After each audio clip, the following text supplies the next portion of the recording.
ফ্লোরের সোফা বানিয়ে ফেললাম আমরা হাজব্যান্ড ওয়াইফ মিলে সেলাই করে। তো চলুন দেখে আসি কেমন করে বানালাম। প্রথমে আমরা গুডাউনে চলে এসেছি, যেখানে অনেক অনেক কাপড়ের সমাহার। একটু দেখে শুনে নিব যে এটা ভালো লাগবে, মনে ধরবে সেইটা। তো আমার সাদা কালোর মধ্যে একটা প্রিন্ট পছন্দ হয়েছিল, সেইটাই পারচেস করেছি। আর পর্দার কাপড়ও পছন্দ হয়েছিল, যদিও পর্দার কাপড় কেনার কোনো পরিকল্পনা ছিল না, তবুও কিনে নিয়েছি। আর যে ছোট্ট তোষকটা দেখতে পাচ্ছেন, এইটা হচ্ছে যারা লেপ তোষক বানায়, আমরা তাদের থেকে বানিয়ে এনেছি। এই যে আমি হাত দিয়ে দেখাচ্ছি, দেখেন এরকম উঁচু করে আমরা বানিয়ে নিয়েছি। এটা বাসাতে আনলে একটু ঝামেলা, ছোট বাবু আছে, তুলা নিয়ে অনেক ঝামেলা হয়ে যাবে, সেই জন্য শুধু তোষকটা আমরা বানিয়ে এনেছি। পরে আমার হাজবেন্ড কাপড় কিনে এনে এই যে এই দুইটা হচ্ছে কুশন পিছনে দেওয়ার জন্য বানিয়ে ফেললো। আর যেহেতু আমরা সোফার কাভার টাভার কিনতে গিয়েছিলাম, সেখানে আরো দুইটা কুশন কিনলাম।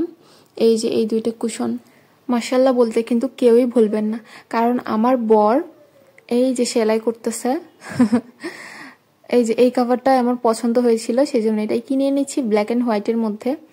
তো মাশাআল্লাহ মাশাআল্লাহ আমার বর হচ্ছে সোফার কাভারটা সুন্দর করে বিট দিয়ে বানিয়ে ফেলেছে, আর 4টা কুশনও বানিয়ে ফেলেছে। আমি তো ভেবেছিলাম আমার ঘাড়ের উপর পড়বে, কারণ ভেবেছিলাম ওই হয়তো বা বানাবে না।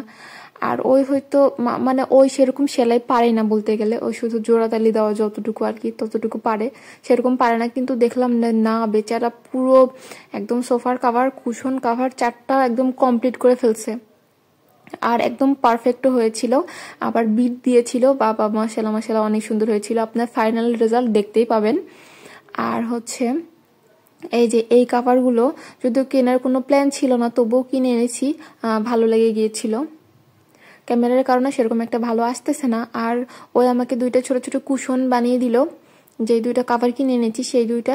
তো সেটার মধ্যে আমি এখন ফাইবার ভরাচ্ছি, মানে ফাইবার বলতে ওই যে ফোম টাইপের তুলাগুলো। আমাদের বাড়িতে যদিও কাঠের সোফা, অটোবেডের সোফা সবই আছে, এই জন্য আমরা একটু ভেবেছি একটু নতুন স্টাইলের কিছু বানাই, এই জন্য ফ্লোরের সোফা বানাচ্ছি। আমাদের গল্প করতে করতে অলমোস্ট কাভার বানানো শেষ, একদম পারফেক্ট হয়েছিল কিন্তু কাভার বানানো। আপনারা হয়তোবা যারা সেলাই করেন তারাই হয়তোবা আমাদের খুশিটা বুঝতে পারবেন, নিজে তৈরি করা যে কতটা খুশি আর কতটা আনন্দের, সেটা যারা তৈরি করে তারাই একমাত্র বুঝতে পারবে।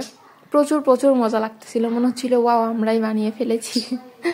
আপনারা যদি আমাদের মতো এইভাবে সোফা বানাতে চান, ফ্লোর সোফা, তাহলে অবশ্যই একটা কাজ করবেন যে একজন যেন শুইতে পারে সেই রকম ভাবে একটা সোফাটা তৈরি করবেন। যদিও এটা ছোট কিউট লাগে দেখতে, কিন্তু একজন শোয়ার যদি সোফা আপনারা বানান তাহলে একটু সুবিধা আছে, কারণ একজন শুইতে পারবে, দুই তিনজন মিলে পারফেক্টলি বসতে পারবে। আমারটা একটু বেশি ছোট হয়ে গিয়েছিল।